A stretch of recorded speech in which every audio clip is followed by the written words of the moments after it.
Ako po si Russell Ban. Inikot po natin ang buong Pilipinas 7,000 kilometers in 12 days. Gamit po natin ang GTO.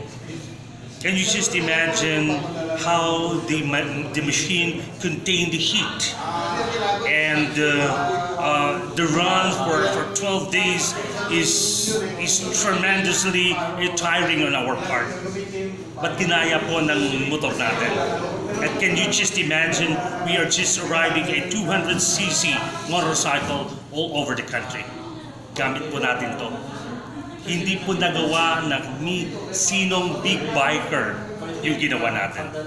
We are just too confident maybe at that time that we are fit and we have GTO. On behalf of Jason Tupas and Christian Aguirre, this is Russell Ban of Lakbayi ng Pilipinas saying, may our Heavenly Father ride with us.